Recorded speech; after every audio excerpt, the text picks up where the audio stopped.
자, 이어지는 시간입니다. 38페이지 하단 그 밖의 토지의 정착물에서 명인방법을 갖춘 수목의 집단은 중요합니다. 이게 자, 지금 이름도 독특하죠. 명인방법을 갖춘 수목의 집단이다 이렇게 되어 있는데, 자, 이게 중개대상물이 되나 안 되나에 대해서 한 번은 된다다가 안 된다다가 왔다 갔다 하다가 지금은 정리가 됐습니다. 자, 명인방법이라는 것은 명백하게 인정할 수 있는 방법, 이를 명인방법이랍니다.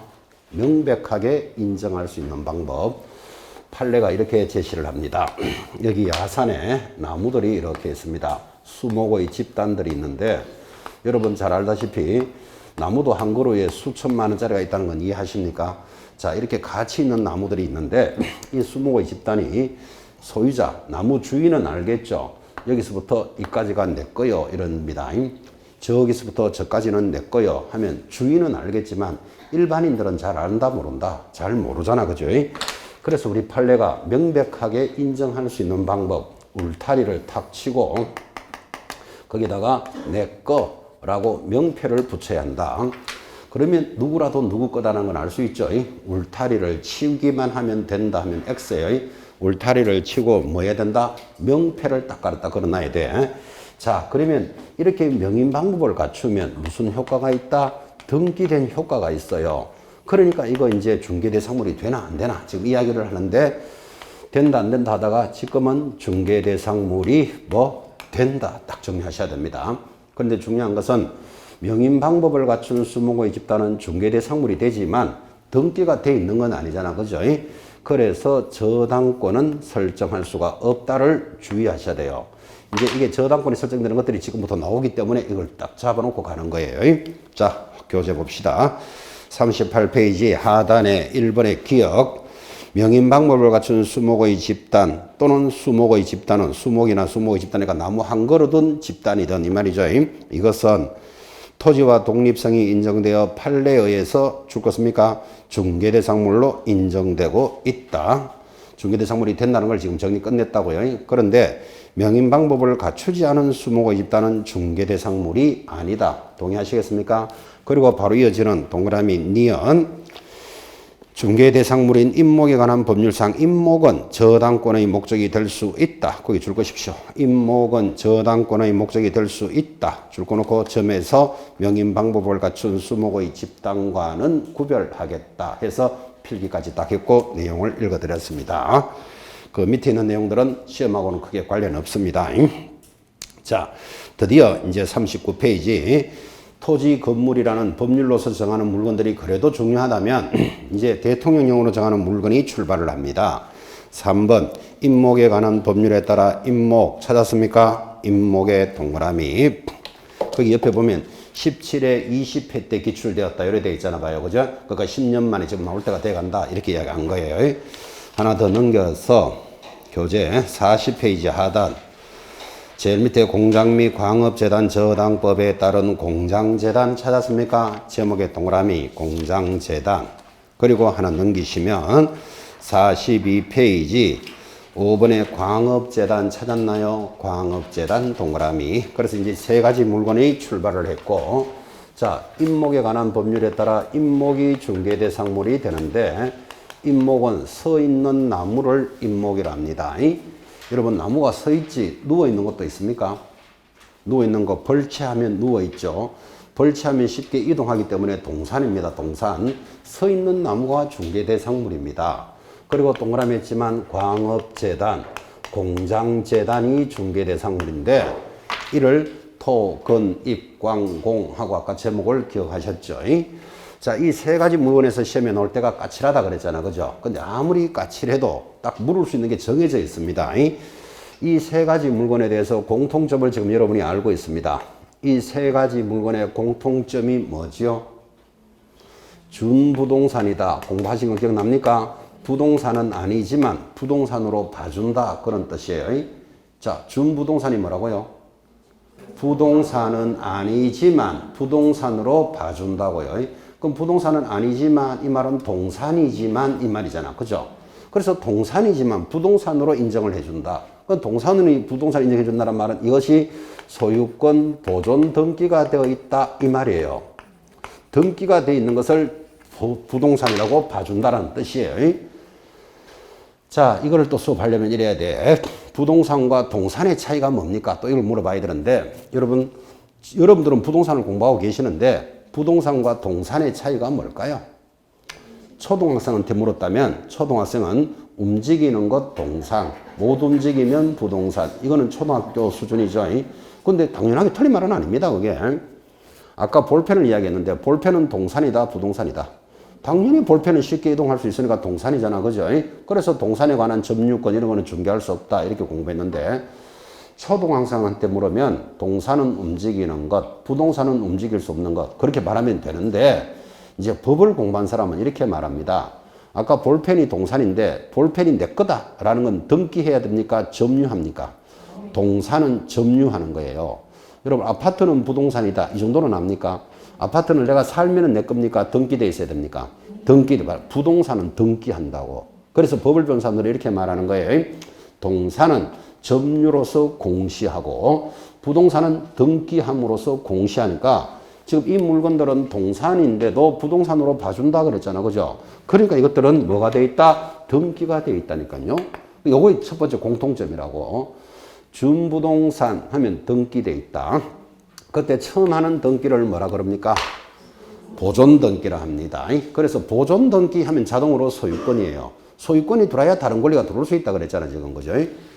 그래서 등기 시간에 배웁니다. 등기부에 기입이 되어야 등기가 되기 때문에 기입 등기는 첫째 보존 등기. 보존 등기는 소유권을 처음 하는 거예요. 그 다음 설정 등기. 설정은 소유권 외의 권리. 대표적으로 저당권 설정 등기 이런 말 들어보셨죠? 전세권 설정 등기지 저당권 보존 등기 이런 말을 안 한다고. 보존 등기는 소유권에만 붙기 때문에. 그죠? 그 다음 세 번째 기입 등기가 이전 등기예요. 이전이라는 말은 주인이 바뀌는 거예요. 사람이. 소유권 이전 등기 들어보셨죠? 소유권을 A로부터 B로 가면 소유권 이전 등기, 전세권 이전 등기는 주인이 바뀌는 거예요. 면적이 바뀌는 것은 변경 등기라 그래요. 내가 땅을 100평을 가지고 있다가 50평을 팔았어요. 분필해 가지고. 그럼 남아있는 건 몇 평? 100평 중에서 50평을 분필해서 팔았다 그랬잖아요. 그럼 남아있는 건 50평. 면적이 바뀌었잖아요. 면적 변경 등기하지 면적 이전 등기 이런 말을 안 한다고. 이전에는 사람에게만 쓰는 말이에요. 이 세 가지를 기입 등기랍니다. 들어놔야 돼요. 첫 번째 뭐? 보존 등기, 설정 등기, 이전 등기를 기입 등기라 해요. 그러면 등기라는 등기가 돼 있다는 말은 무조건 보존 등기가 돼 있는 거예요. 등기돼 있다 이 말은 보존 등기가 돼 있는 거예요. 그래서 보존 등기를 함으로써 뭐 하는데 목적이 있다? 저당권을 설정하는데 목적이 있다. 이게 이 물건의 공통점이에요. 이 공통점부터 딱 잡으셔야 된다고. 자, 그러면 세 가지가 등기가 돼 있는데 서 있는 나무가 등기돼 있다. 여러분 지금 길려고 나가면 강남대로에 길가에 가로수들 얼마나 서 있습니까? 나무들이. 그죠? 그거 인목이다 아니다. 그건 인목이 아니고 가로수라 그랬잖아. 지금 시에서 관리하는 가로수고 인목은 등기가 돼 있다니까요. 그러면 출제자는 당연히 묻는다고. 이게 등기가 되어야 거래할 수 있으니까 어디 등기되어 있습니까? 이렇게 묻는다니까. 그죠? 그러면 인목이라는 게 그림으로 보면 서 있는 나무잖아요. 나무가 이렇게 서 있는데 어디 서 있을까요? 1. 저 바다 위에. 2. 토지 위에. 답은 몇 번? 토지 위에 서 있겠지, 상식적으로. 그러면 나무가 서 있는 토지 등기부 표제부에 등기가 표시가 돼 있다고. 그래서 토지 등기부 표제부라는 게 인목시험의 90%가 여기서 나와요. 자, 이게 가치 있는 나무라고 칩시다. 가치 있는 나무면 땅의 주소는 여러분이 알잖아. 지금 관악구 신림동 15번지다. 땅의 주소를 알면은 토지 등기부를 딱 떼보면 그게 등기됐음이 나타나면 이제는 그 중개해도 된다고. 중개 대상물이 되기 때문에 위치 잘 잡으셔야 됩니다. 토지 등기부 표제부에 뭐를 등기했다? 나무를 등기했겠지. 등기를 왜 줬다고요? 저당권을 설정해 주려고. 그죠? 자, 그러면 한번 드러나 봐요. 저당권을 설정하기 위해서 이 나무가 가치 있는 나무겠지. 나무 100그루를 담보 잡고 돈을 10억을 빌렸는데 돈을 못 갚아주면 어떻게 되죠? 돈 빌려준 사람이 경매 처분하겠죠. 그러면 토지 소유자는 갑이었는데 원래 자기 나무였겠지. 갑의 땅이 있으니까. 근데 경매 처분하게 되면 다른 사람이 소유자가 바뀌잖아. 이렇게 그죠? 그러면 토지 소유자는 갑인데 건물이 어리면 뭐가 설정되었다? 법정지상권이 설정되었다.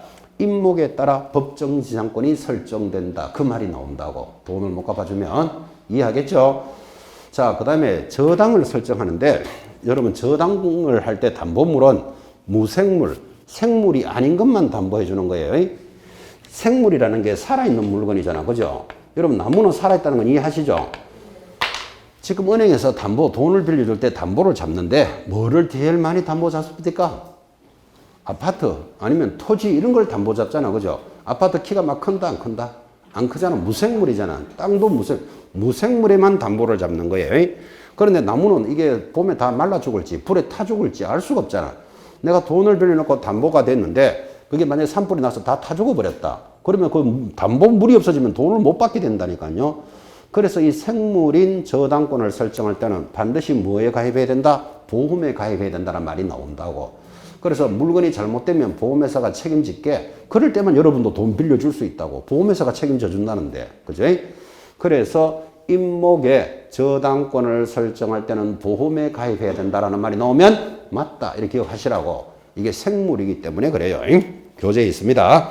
자, 교재 한번 짚어드립시다. 39페이지 제일 상단. 거기 임목의 범위 2번 정의 보세요. 임목이란 토지에 부착된 수목의 집단으로서 소유자가 이 법에 따라 줄 거요. 소유권 보존 등기를 받은 것, 등기한 것이 임목이다. 그때 임목에 대해서는 가장 중요한 게 제일 밑에 봅니다. 39페이지 제일 밑에 보시니까 토지 등기 기록 중 어디에 표시된다? 표제부에 임목 기록이 등기된다. 그거 중요하다고요. 제일 밑에 줄 긋고 넘어가면 임목의 저당권 이제 5번이 시험에 들어오는데 자 5번 임목에 가입되는 것으로서 동그라미 1번 별표 임목을 저당권의 목적으로 하고자 할 때는 임목을 뭐에 가입해야 된다? 보험에 가입해야 된다는 말이 그래서 나온다고요. 보험에 가입해야 된다. 줄 하나 끊고 밑에 것들은 가볍게 읽어봅니다. 6번도 별표 법정지상권 경매로 인하여 소유자가 달라지면 법정지상권이 설정된다. 가볍게 되어 있습니다. 자, 이 정도는 익히셔야 됩니다. 아주 어렵지도 않죠. 그 다음 광업재단, 공장재단은 광업소나 공장에 쓰는 물건들입니다. 자, 역시 보존 등기가 되어 있는데 40페이지 제일 밑에 방금 했던 말이죠. 공장재단이란 공장에 속하는 일정한 기업용 재산으로 구성이 되고 일단의 기업 재산으로서 이 법에 따라 뭐가 되어 있다? 소유권과 저당권의 목적이 되는 것이다. 지금 출발할 때부터 이야기했던 거죠. 오른쪽 그러면 공장재단에 쓰는 물건이 뭐냐 하니까 박스 A 공장에 속하는 토지, 건물, 그 밖의 공작물, 기계기구, 전봇대, 그 밖의 부속물. 여러분 공장에 쓰는 물건들이 많죠. 기계도 있고 포크레인도 있고 뭐 많겠지. 그래서 그 밖의 부속물 이렇게 나가니까 박스에 있는 거 이거 암기할 필요 있다 없다? 절대로 암기할 필요 없다. 이거 말고도 많이 있다 이 말이에요. 암기는 할 필요 없는데 그 밖의 부속물을 좀 적고 싶은 사람은 옆에 벤치, 도라이바, 몽키 이런 거 적어놔 봐요. 공장에 쓰는 물건들이다 이 말이에요. 자, 그럼 이런 물건들을 등기를 해주니까 시험에 들어올 수 있는 것은 이런 공장에 쓰는 물건들이 그 박스에 기억니은데 나오잖아. 그죠? 옆에다 적어요. 분리하면 처분할 수 없다. 이게 문제가 나온다고. 분리하면 처분할 수 없다. 적었습니까? 이것들을 묶어서 한 개의 부동산으로 본다 이 말이에요. 묶어서 한 개의 부동산으로 봐주니까 준부동산이다 이렇게 부른다고. 이게 동산에 관한 물건이 많잖아. 기계, 기구 뭐 이런 거 많잖아. 그죠? 그래서 재단물은 분리되면 처분할 수 없다. 이걸 묶어서 한 개의 부동산으로 봅니다. 자, 그리고 관련되는 내용이 쭉 연결되어 있는데 거기 한가운데 4번의 동그라미 2번 보세요. 자, 공장재단의 줄 것입니다. 소유권 보존 등기의 효력은 보존 등기를 한 날로부터 얼마? 10개월 내로 저당이 설정되지 아니하면 상실한다. 이 10개월을 1년으로 시험에 잘 나와요. 옆에다가 1년 X 딱 표시해 놓습니다. 그리고 밑에 5번에 1번 역시 줄 것입니다. 공장재단은 이것들을 한 개의 부동산으로 본다. 지금 계속 있고 그 말이 한 개의 부동산으로 본다. 옆에다가 분리하면 처분할 수 없다. 그 말이에요. 분리하면 처분할 수 없다. 나머지는 밑에 읽으시면 되는데 똑같습니다. 이 한 장 넘겨보시면 42페이지. 자, 광업재단도 광업소에 쓰는 물건들입니다. 거기 2번에 1번 한번 봐봐요. 광업재단의 설정, 광업권자 광업재단을 설정하여 무엇을 한다? 저당권의 목적이 된다. 항상 출발할 때 있잖아요. 소유권 보존 등기를 함으로써 뭐 하는 데 목적이 있다? 저당권을 설정하는 데 목적이 있는데, 그러면 광업재단 물건이 뭐냐? 하고 물으니까 밑에 박스, 기억니은택을 나오는데 또 그 밖에 공작물, 그 밖에 부속물 등등등등 들어오죠, 그죠? 이거 암기할 필요 없이 뭐 적어야 된다? 뽑아가지고 분리하면 처분할 수 없다. 이걸 묶어서 한 개의 부동산으로 본다. 그런 뜻이에요. 한 번 더 적어요. 분리하면 처분할 수 없다. 그래서 광업재단에 대한 내용들을 정리해 보셨습니다. 이 이상 깊게 나오지 않으니까 여기 정도는 익혀놓고 시험 칠 때까지 조금씩 살을 붙여 갑니다. 묶어서 한 개의 부동산을 본다.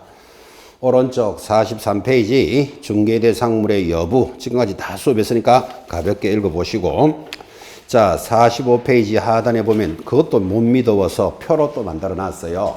그래서 45페이지 하단에 있는 이 표에서 시험에 잘 들어와요. 그거 별표 탁 찍어놓고 표를 보는 방법, 왼쪽에는 중개대상물인 것, 오른쪽에는 아닌 것 이렇게 되어 있죠. 그래서 개까지 문제에다가 다음 중 중개대상물에 해당되는 거 모두 찾아라, 안 되는 거 찾아라 할 때 나오는 문제들이에요. 왼쪽 오른쪽 잘 보시는데 지금 다 했습니다. 공부. 중개대상물이 되는 거 한번 볼까요? 밑으로 동그라미 해요. 토, 근, 입, 광, 공 중개대상물 된다 그랬잖아요. 바로 밑에 개발제한구역 내의 토지 되는 거 이해하시겠습니까? 토지 중개대상물 되잖아요. 토, 근, 입, 광, 그죠? 근데 개발제한구역이니까 개발이 제한되면 되지 사고 팔 수는 있다 이런 뜻이에요. 군사시설보호구역 내의 토지 찾았습니까? 토지 중개대상물 되잖아요. 군사시설이든 뭐든, 그죠? 이건 되는 것들, 오른쪽에는 안 되는 것들, 그렇게 돼 있으니까 천천히 익혀나갑니다. 시험 때까지. 자, 넘어갑니다. 넘어가니까 교재 50페이지로 가면 제4조가 들어옵니다. 자, 4조는 공인중개사 제도입니다. 제4조가 뭐라고요? 공인중개사 제도인데 오늘 3월 첫 수업이잖아, 그죠? 그래서 여러분한테 1조는 뭡니다. 이렇게 나간 거예요. 자, 1조 뭐였죠? 목적. 2조 용어의 정의. 3조 좀 전에 했던 게 중개대상물. 4조가 뭐다? 지금 하는 공인중개사 제도인데 이제 다음 주 수업부터는 5조, 6조 이런 거 안 적어요. 왜 안 적는가 하면 중개사법은 3조가 뭔데 이런 걸 시험에 안 물어요. 항상 시험에 어떻게 내는가 하면 3조 중개대상물에 대해서 옳은 것 틀린 것 하니까 3조가 뭐다를 꼭 적어준다고. 2조 용어의 정의로서 틀리는 것은 이렇게 물어주니까 몇 조가 뭐다를 알 필요 없다 이 말이에요. 그럼 오늘은 왜 적었는데 하면 오늘은 첫날이니까 어떻게 가고 있습니다를 보라고 지금 해준 거예요. 그래서 이제 5조, 6조 이런 건 안 적을 건데 민법은 다르죠. 166조에 의한 물권의 변동은 이러면 166조를 알아야 뭐가 이야기가 된다고. 167조에 의한 물권의 변동은 이렇게 수업하는 거 이해하시죠? 그래서 민법은 자꾸 드러나야 돼. 조문이 이 조가 뭔냐를 알아야 된다고. 중개사법은 알 필요는 없다. 그래서 우리 과목이 효자 과목인 거예요. 여러분 일주일 동안 공부하는 중에서 그래도 우리 과목에서 점수 따기가 제일 낮고 그래도 수업에서 제일 재미도 있고 선생도 잘 가르치는 것 같고 보니까 그죠? 이런 과목도 하나 있어야 되지. 전부 민계공 같았어요. 해내겠나 지금 그죠? 그래서 우리 과목이 중요한 과목입니다. 여기서 고득점 하셔야 된다 이런 얘기도 많이 했고. 자, 4조 공인중개사 제도도 시험에 반드시 나오는데 이 단어는 여러분이 공부하고 있는 단어이잖아 지금 그죠? 여기서 틀리면 자존심 상해야 된다고. 내가 공부하는 과정을 지금 시험에서 묻는데 그죠? 그런 단원이 출발을 합니다. 이 4조에서 그래도 좀 어려운 게 51페이지에 있는 공인중개사 정책심의위원회 여기서 나올 때가 좀 어려워요. 그래서 심의위원회 할 때 위원회 세 글자에 동그라미 해봐요. 자, 요 단원이 그래도 좀 어려운데 공인중개사 제도는 중요하기 때문에 지금 위원회에 동그라미 하셨는데 우리나라는 위원회 공화국이다 이런 말을 해요. 무슨 일만 터졌다 하면 위원회부터 만들어요.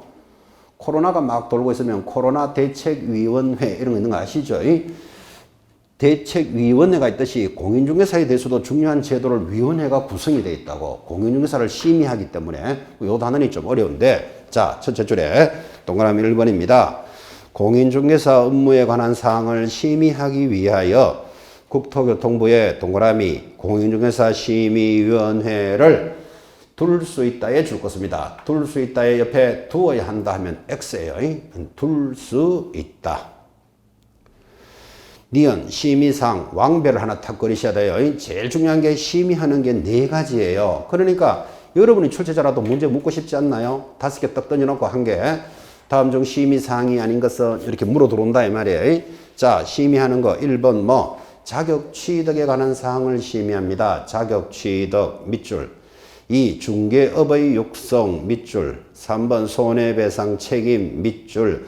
4번 중개보수의 변경 밑줄 꺼놓고 이것들을 심의하니까, 자, 이 단원이 좀 어려운데 그 중에서 심의하는 것이 무엇입니까? 하니까 하나, 둘, 셋, 4개가 있다. 쓸데없는 거 딱 걸어놓고 심의사항 아닌 것, 이거 문제가 준비되어 있다 이 말이에요. 반드시 익히셔야 되는데 지금 줄을 꺼드렸지만 심의하는 게 여러분들한테 제일 중요한 걸 지금 심의합니다. 지금 여러분 이 자리에서 공부하고 계시는데 제일 중요한 게 뭐죠? 제일 중요한 게 자격을 취득하는 거지 대통령이 어떤 놈 되는 거 중요 안 합니다.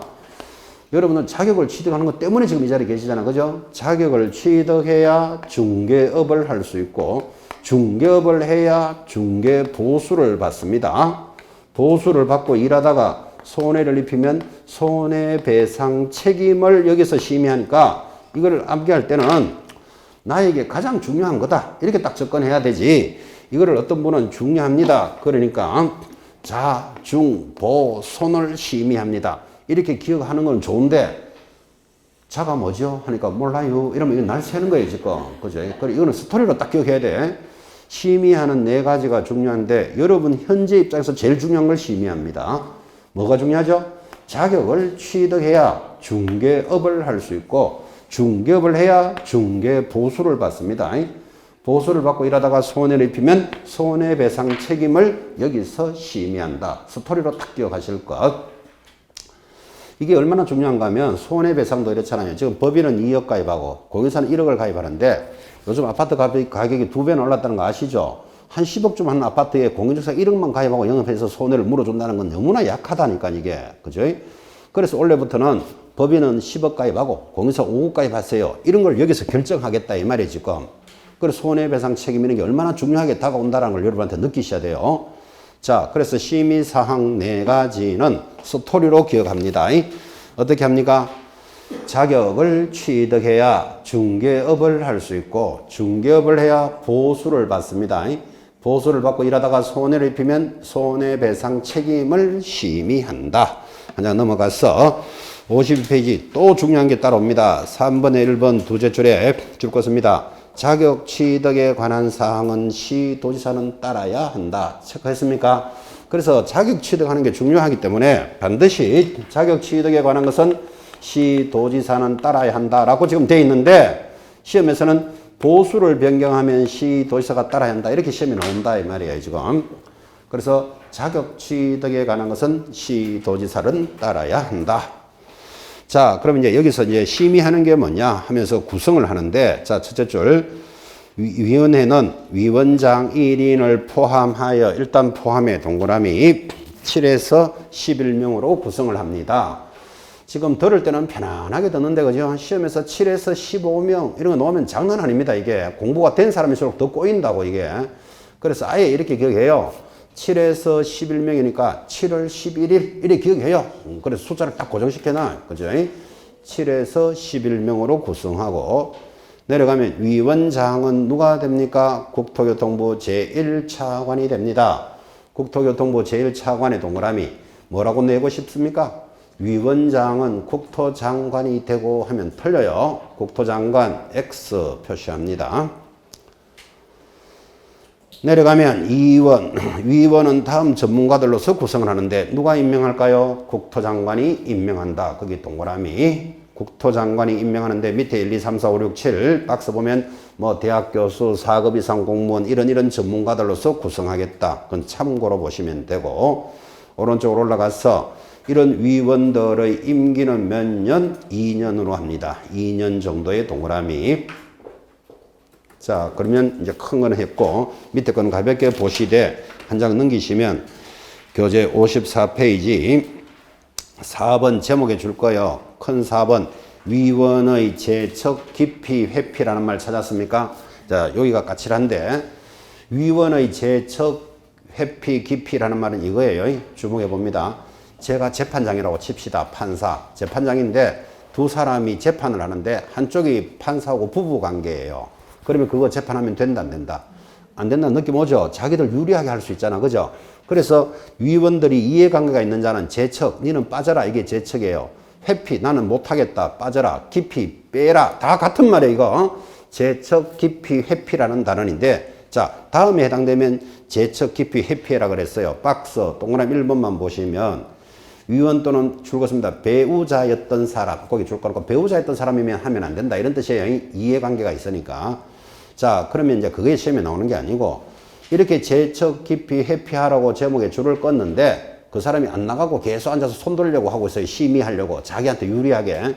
그럼 이거를 잘라낼 수 있는 사람이 국토장관이 있다는 게 시험에 나와요. 그래서 제일 밑에 큰 2번에 동그라미 2번 별표 해놓고 국토장관은 찾았습니까? 동그라미. 둘째 줄에 재척 사유에 해당되는데도 불구하고 회피하지 아니하면 해당 위원을 뭐 할 수 있다? 해촉할 수 있다. 이게 시험에 나온다니까. 그죠? 누가 해촉한다고요? 국토장관이 해촉한다 그랬어요. 동그라미도 해드렸는데 이걸 위원장이 해촉한다. 이렇게 들어가면 X 할 준비하셔야 돼요. 위원장이 아니죠. 그거까지만 주의하셔야 됩니다. 자, 그 다음부터는 편안합니다. 다 알고 있는 내용인데 오른쪽 여러분이 준비하고 있는 이 시험은 누가 시행할까요? 그렇지. 명색이 내가 시험 치는데 누가 치는지는 알고 공부해야 안 됩니까? 그래서 원칙적인 실시권자 누구? 시도지사 동그라미. 바로 밑에 2번 예외적으로 누가 실시할 수 있다? 첫째 줄에 국토장관이 예외적으로 실시하는데 이거를 반대로도 출제합니다. 원칙은 국토장관 그러면 틀려요. 원칙은 누구? 시도지사 예외적으로 국토장관 출제됐습니다. 그거. 자, 이제 넘어가면 교재 56페이지 시험 시행 공고문입니다. 2번에 1번 줄 것입니다. 시험은 매년 1회 시행한다. OX. X입니다. X. 1회 이상 시행한다. 이상이라는 건 놓치면 안 돼요. 이게 왜 그러냐 하면 여러분들은 시험 1년에 한 번 치잖아요. 그러고 있으면 안 되고 모든 국가고시는 1차와 2차로 구분이 되어 있습니다. 모든 국가고시는 우리 중개사 1차 과목이 뭐죠? 1차 과목 미치겠다 민법 이런 거 있죠? 미치겠다 민법. 괴롭다 괴로운 이런 거 있습니다. 안 괴롭습니까? 아직 공부 안 해서 그래. 한번 공부해봐요. 1차 과목 미치겠다 민법, 2차 과목 괴롭다 괴론. 자, 두째 과목 괴롭다 괴론. 2차 과목의 제일 좋은 과목이 뭐죠? 그래, 중개사법이래야 되죠. 어떤 사람은 2차 과목 제일 좋은 분이 누구지 하니까 공법 이래가지고 제가 쫙 째려봤어요. 지금 시간이 중개사법인데 공법 시간에 공법이라고 이야기할 값이라도 그죠? 제일 중요한 건 뭐? 중개사법. 그저 그런 과목을 공시세법이라 그래요. 또 공시법 또 일러주면 안 돼요. 그저 그렇다고. 공포에 공법이 있습니다. 자, 우리 중개사 시험은 1차와 2차로 구분하되 동시에 시행해서 그렇지 모든 국가 시험은 1차에 합격한 자를 모아서 2차를 칩니다. 그러니까 1회 이상 시행한다가 법조문이지 1회 시행한다 하면 안 된다고. 그죠? 우리 3대 부동산 자격증 중에 하나 주택관리사 자격증은 똑같이 이렇게 시행하다가 3년 전부터 1차 시험을 먼저 칩니다. 여기 3년 됐는데 이번 6월 달에 1차 시험 쳐요. 그러면 한 달 뒤에 7월 달에 발표 나겠죠. 그 사람들을 모아서 2차를 치는 거예요. 중개사 시험도 곧 고려 따라갈 예정이에요. 지금 주택관리사를 이렇게 하니까. 그래서 조심할 거 1회 시행한다가 아니고 1회 이상 시행한다. 체크하셔야 됩니다. 내려가면 시험 공고, 계략적 공고인데 두째 줄에 2월 28일 줄 닦았습니다. 이게 중요한 조문입니다. 여러분들은 지금 중개사 공부를 하고 있는데 시험이 원래 5월 달에 칠지 11월 달에 칠지 또는 안 칠지 모르고 공부한다는 게 얼마나 불안해요. 그래서 법에서 계략적으로 언제 친다라고 가르쳐 주도록 되어 있다고. 언제까지요? 2월 28일까지. 이거를 12월 31일까지 하고 시험에 나온 바 있어요. 그 2월 28일까지는 예비 공고해 주는 거예요. 그 지금 2월 28일 지났잖아요. 그리고 예비 공고 되기를 원래는 언제라고요? 10월 30일 토요일이다. 이렇게 예비 공고해 줬어요. 예비 공고되면 거의 이대로 확정이 되는데 그래도 확정도 해줘야 될 거 아니라 지금 예비 공고했으니까. 그래서 바로 밑에 확정 공고는 며칠 만에 합니까? 90일 전에 확정해 줍니다. 그것도 중요합니다. 자, 그러면 10월 30일이니까 9월 30, 8월 30, 7월 30일까지는 확정해 줘라. 그게 90일 전인데 이거를 시험에서 여러분들은 60일 전 하면 틀려요. 여러분들은 60일 전에 해주는 게 낫다? 90일 전에 해주는 게 낫다? 하루라도 빨리 해주는 게 낫잖아요. 그래서 90일 전을 중요한 조문을, 좋은, 유리한 조문을 60일로 바꾸면 안 된다. 이 말이지. 90일 전까지 확정 공고해 줍니다. 응시 자격 중요합니다. 3번의 별표. 자, 응시 자격이 나왔는데 여러분 이전에 법은 이랬어요. 시험 치는 날 현재 만 20세 이상으로서 대한민국 국민이어야 한다. 이게 법 조문이었어요. 그러면 20세 안 되는 자 못 쳤겠죠. 또 대한민국 국민으로서 그랬으니까 외국인은 못 쳤는데 지금 이 응시 자격이 폐지됐어요. 그 말은 무슨 말이죠? 시험은 누구라도 칠 수 있다. 이렇게 바뀐 거예요. 이제 이렇게 문호가 대폭 개정됐습니다. 누구라도 칠 수 있다를 이해했는지 한번 물어봅시다. 우리나라에 베트남 여인들 많이 들어와 있는 거 아시죠? 살림 살고 있죠? 베트남 여인도 응시할 수 있다. OX. 그래 바뀌었다고. 베트남 여인이 대표적인 게 뻥띠엔 이런 베트남 여인이 있는데, 그죠? 시험에 응시할 수 있다는데 시험 치면 될까요? 안 될까요? 뻥띠엔이. 모르죠. 누가 안 된다 그랬어요, 지금. 잘 찍으면 합격할 수도 있잖아. 그지? 뻥띠엔 화내는 수 생겨요. 그러면 만약에 잘 찍어서 합격을 했다면 자격증이 교부될까요? 안 될까요? 당연히 교부되지. 그 말을 외국인도 공인중개사가 될 수 있다. 오, 되겠습니까? 다시. 말도 안 되지만 5살짜리 어린애도 응시할 수 있다. OX. 누구라도 응시할 수 있다 그러잖아요. 그 5살짜리가 치면 될까요? 안 될까요? 모르죠. 정신 차려. 아이고, 모르긴. 5살짜리 거의 안 될 거예요, 거의. 그런데 만약에 5살짜리가 잘 찍으면 합격할 수도 있겠죠. 합격을 하면 자격증이 나간다, 안 나간다? 5살짜리도 공인중개사가 될 수 있다. O예요. 근데 여러분 알다시피 5살짜리가 시험은 됐더라도 여러분한테 와서 1억에 전세 살겠습니까? 이게 말이 되나, 지금 이게. 그지? 그래서 중개업은 못하는 거예요. 그 시험 치는 거하고 중개업하고 다르잖아, 지금. 그래서 중개업을 못하는 자를 결격사유라고 부르는데, 결격사유자도 공인중개사가 될 수 있다. OX. 다 듣고도 답은 다른 데가 팍 찍는다니까, 지금. 그죠? 5살짜리도 공인중개사 될 수 있죠. 근데 중개업은 할 수 없잖아. 그죠? 이거를 결격사유라고 그런다니까요. 결격사유자도 공인중개사가 될 수 있다. 자, 하나만 더 합시다.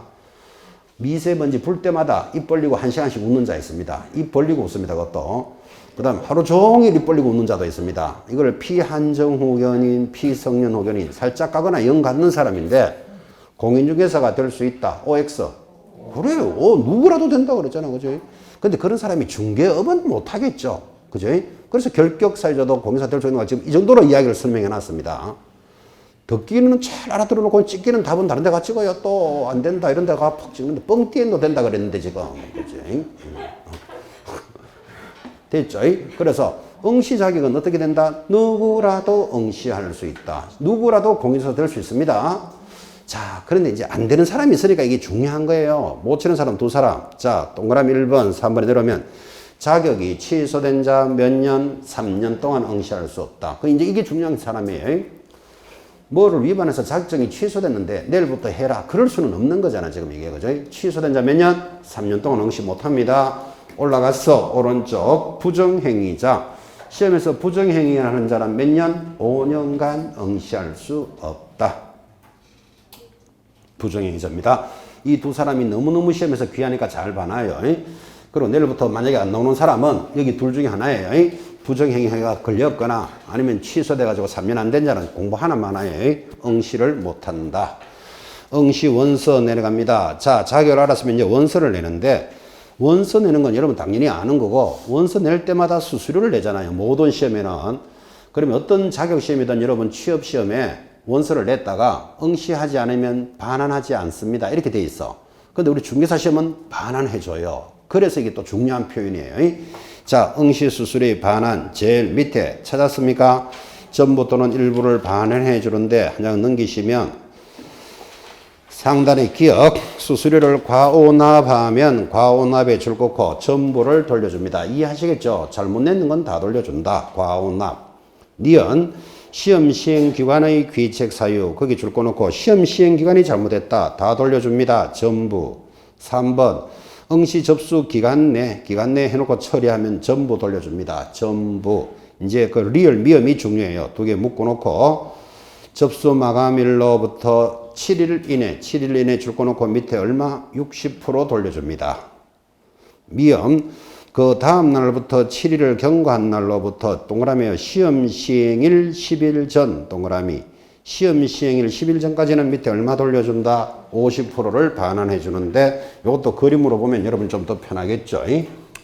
자, 이제 여러분 수업을 열심히 하시면 8월달 되면 오늘 접수 마감일입니다 하고 안내해 드릴 겁니다. 접수 마감일이 있는데 8월 초에 여러분들은 마감되기 전에 낼까요? 접수 마감하고 낼까요? 되기 전에 원서 내죠. 요즘은 원서를 얼마나 빨리 내는가 하면 10일 동안 시간을 줘도 1, 2일에 원서 접수 다 합니다. 이거 왜 다 해야 되는가 하면 여기서부터 여기까지 원서 접수 마감할 수 있는데 끝에 가면 내가 원하는 지역에서 시험을 못 쳐. 시험장이 매진되기 때문에 예를 들어서 여러분들은 여기가 강남이죠. 그럼 강남 거쳐서 시험 치면 편하잖아. 그죠? 근데 김포 가서 시험 치라고 해봐야 아침에 얼마나 빨리 나와야 되는지. 김포는 약하다. 저 구리나 남양주 가서 시험 치라 해봐요. 졸도하고 싶지. 그래서 원서 내는 사람들은 빨리 다 낸다고 1, 2일 만에. 그죠? 그래서 원서 접수 마감 전에 원서를 냈다가 나 마감 전에 처리하면 얼마? 100% 돌려줍니다. 마감하고 7일 내로 처리를 요청하면 60% 돌려줍니다. 그 다음 7일 내로 하면 50%를 돌려준다가 법이 지금 바뀌었잖아요. 뭐라고? 시험일로부터 10일 전후로 바뀌었어요. 그럼 이렇게 바뀐 건 유리하다, 불리하다? 유리하잖아. 원래 시험이 10월 30일이니까 10월 20일까지만 처리해도 50%는 돌려줘요. 유리한 조문을 불리하게 만들면 안 돼요. 그림으로 딱 기억해요. 자, 그 다음에 이제 문제의 출제, 수당 지급 참고로 보시고 59페이지부터 다 알고 계시는 것들이죠. 자, 상단에 동그라미 1번 1차와 2차로 구분하여 시행하되 2차는 1차 시험 합격자를 대상으로 한다. 뭐 이런 것들은 참고로 보시면 되겠습니다. 다 아는 것들. 60페이지 마찬가지 제일 위에 1차 시험은 매 과목 100점 만점으로 하여 40점 이상, 평균 60점 이상자를 합격자로 한다. 이거를 뭐라 부른다? 절대평가 하나 적어놓고 절대평가로 갑니다. 그런데 2번 내려오면 상대평가 할 수도 있다. 그 선발 예정 인원을 공고하면 두째 줄에 줄 거예요. 거기 지금 2번에 두째 줄 선발 예정 인원을 공고했다 이 말은 원래 10,000명만 뽑겠다. 인원을 공고하면 상대평가합니다. 자, 1등부터 10,000등까지 뽑을 때는 그 바로 밑에 있죠. 40점 이상자 중에서 고득점 순이니까 40점 이상이지 그 60점이라는 말이 없다는 걸 조심하면 돼요. 그죠? 40점 이상자 중에서 고득점 순으로 한다. 제일 밑에 갑니다. 이렇게 이제 합격자가 결정되면 뭐 너무나 잘 알고 계시지만 60페이지 제일 하단 시험을 시행하는 기관장은 시험에 합격자가 결정되면 어떻게 한다? 공고합니다. 공고의 동그라미. 이거를 또 개별 통지한다에 당하면 안 돼요. 개별 통지 X. 자, 합격을 했으면 자격증 받아야 되잖아요. 오른쪽 가면 자격증을 누가 교부하느냐? 아주 중요합니다. 누가 교부하죠? 시도지사가 교부합니다. 그러니까 여러분들이 대체적으로 서울 사람이면 서울시장으로부터 받습니다. 근데 몸은 여기 있는데 내 주소가 경기도 용인으로 되어 있다. 이런 사람이 있을 수 있잖아요. 그럼 용인은 경기도니까 경기도지사로부터 받습니다. 어쨌든 자격증은 누가 교부한다? 시도지사. 하단에 재교부 읽으시면 되고 62페이지 이렇게 받았던 자격증을 뭐 할 수는 없다. 양도되어야 할 수는 없다. 지극히 당연한 이야기인데 지극히 시험에 잘 나옵니다. 자, 그럼 여러분한테 자격증 양도되어야 해도 되겠습니까? 이런 문제 절대로 안 묻습니다. 여러분, 자격증을 양도되어야 하면 제재가 뭐냐? 이런 거를 묻지 양도되어야 되나요? 이런 걸 안 물어요. 그래서 행정처분 밑에 3번 형벌 얼마? 1년 징역 3천만 원 1년 징역 1천만 원 벌금을 시험에서 묻습니다. 자격증 빌려주거나 빌려받았어 하면 빌려주는 자나 받아서 하는 자나 똑같이 얼마? 1년에 1,000. 63페이지 오른쪽 시험에 더 잘 나옵니다. 제일 위에 유사명칭의 사용금지. 자, 무슨 뜻입니까? 공인중개사 아닌 자는 공인중개사 또는 유사명칭을 사용하지 못한다. 이것도 위반하면 얼마? 1년 징역 1,000만 원 벌금인데, 여러분 공인중개사도 아니면서 명함에 공인중개사 누구 이렇게 다니는 사람이 있다 없다? 있겠죠. 만약 이렇게 해가 적발되면 1년 징역 1,000만 원 벌금이에요. 이걸 유사명칭인데, 어떤 사람은요 명함에 공인중개사 이렇게 해가 다녀. 나는 공인이라는 말은 안 했잖아. 이렇게 하더라도 이런 명함을 받으면 여러분들은 공인중개사로 보게 되죠. 이거를 유사명칭을 1년에 1,000으로 간다 이 말이에요. 그래서 공인중개사 아닌 자가 공인중개사는 그거는 당연히 위반이고, 공인중개사 하더라도 1년 징역 1,000만 원 벌금이에요. 이거를 유사명칭 위반인데, 아주 재밌는 판례가 있습니다. 제일 밑에 유사명칭의 판례, 유사명칭의 그 판례 1번 찾았습니까? 1번에 그 세 줄에 파란 글씨 줄 것이십시오. 부동산 유수 대표라는 명칭을 기재하여 사용하면 유사명칭을 사용한 것에 해당한다. 그래서 자격증이 없는 자가 명함에 부동산 유수 대표자 김갑동 이래 다녀요. 그럼 여기는 공인중개사란 말은 한마디도 안 들어갔잖아. 그죠? 그렇더라도 이런 명함을 탁 받으면 공인중개사로 본다라는 게 판례예요. 그래서 자격증 없는 자가 부동산 유수 대표하다가 걸리면 1년에 1,000만 원이다. 이 말을 하고 있는 거예요, 지금. 그 제일 밑에다가 빈칸에 또 하나 적어요. 부동산 유수 대표도 안 되지만 부동산 카페, 영어로 시험에 났어요. CAFE라고. 카페 요래 적어도 안 돼요. 1년에 1,000만 원. 부동산 카페. 자, 그러니까 자격증 있는 자는 이래 적으면 된다, 안 된다? 되잖아. 자격증 있는 자가 공인중개사 보기나 말기나 관계없잖아요. 무자격자가 부동산 뉴스 대표, 부동산 카페 하면 양도대우로 봅니다. 1년에 유사명칭 위반으로 봅니다. 이거. 그래서 부동산 카페도 X 딱 적어 놓으시고 다 했죠. 원서. 여러분 66페이지 한번 보십시오. 자, 66페이지 드디어 자격증이 나왔고, 여러분 이 자격증 받으려고 지금 이 길에 뛰어들었습니다. 유심히 보시면서 원래 꼭 자격증 받도록 힘내시기 바랍니다. 3월 첫 수업인데, 거기 성명 누구 이름 적어야 되죠? 자기 이름 적어요. 생년월일 딱 적어 놓고 꿈이라도 만나야 돼요. 옆에 오른쪽 봐요. 사진에 여권용 사진 붙이도록 돼 있죠. 그 여권용도 줄 거나요. 그건 법이 바뀌면 시험에 들어올 수 있기 때문에. 예전에는 반명한판 사진이었는데 사진은 이제 여권용 사진을 붙여요. 저도 잘 모르겠는데 반명한판 사진하고 여권용은 달라요. 여권용 사진은 국제규격이기 때문에 바탕이 하얀색이고 양귀가 나와야 되고 이런 조건이 있어요. 그래서 여권용 사진을 붙이도록 되어 있습니다. 옛날에는 반명한판 사진 이런 거 할 때는 뽀샵 해도 돼요. 뺐다가 요래 앉아가 찍는 것도 되고 이런데 지금 여권용 사진 안 돼. 뽀샵 이런 거 안 돼요. 또 뺐다가 앉거나 이런 거 안 돼요. 여권용 사진이랑 잘 보시고, 아, 이게 원서 낼 때 여권용 사진이 들어가니까 오늘 수업 끝나고 여러분 사진이라도 하나 준비해 놔요. 시험 칠 때 다 돼가면 얼굴이 풀이 쭉쭉해지거든. 그때 되는 거든. 조금이라도 생글생글 할 때 그냥 지금이라도 찍어 놓으셔야 돼요. 뽀샵 안 된다 그랬어요. 그때 또 8월달 돼가 풀이 쭉쭉한 걸 또 뽀시시하게 만들어 놓으면 안 돼요. 오늘 사진 하나 준비해 놓으세요. 시험이 다가갈수록 얼굴 부엌에 더 좋아지는 사람도 있습니다. 그지? 하루라도 깨끗할 때, 깔끔할 때 오늘 사진이라도 하나 찍어 놓으시고, 바로 밑에 읽습니다. 위에 사람은 중개사법 제4조 지금 4조 하고 있잖아요. 4조에 따라 몇 년도에 시행한, 올해가 2021년입니다. 2021년도에 시행한 몇 회일까요? 32회죠. 32회 시험에 합격하여 자격을 취해야 되겠음을 증명합니다. 32회라고 적으라고 하는데 한 3년 계획이 있는 사람은 35회 이렇게 적어놔도 됩니다. 지금. 그죠? 중요한 게 이거를 누가 교부하죠? 제일 밑에. 이것 때문에 읽은 거예요. 시도지사가 자격증을 교부하니까 이제 시험 치는 그날까지 자격증에 관한 것은 전부 누구 소관이다? 시도지사하고만 놀아요. 국토장관이 막 이런 거 막 들어온다니까 지금. 그죠? 자격증은 시도지사하고만 놉니다. 다 했습니다. 다음 주 수업 예고하고 마칩시다.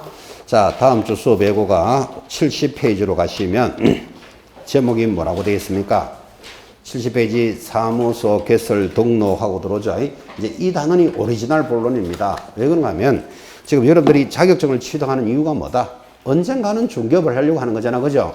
중개업을 하려면 등록을 해야 돼요. 등록하기 전에 이제 교육부터 받고 이렇게 나가니까 다음 주부터 수업이 이제 오리지널이니까 다음 주부터 잘 관리하셔야 됩니다. 건강하게 다음 주에 뵙겠습니다. 대단히 수고하셨습니다. 수고했습니다.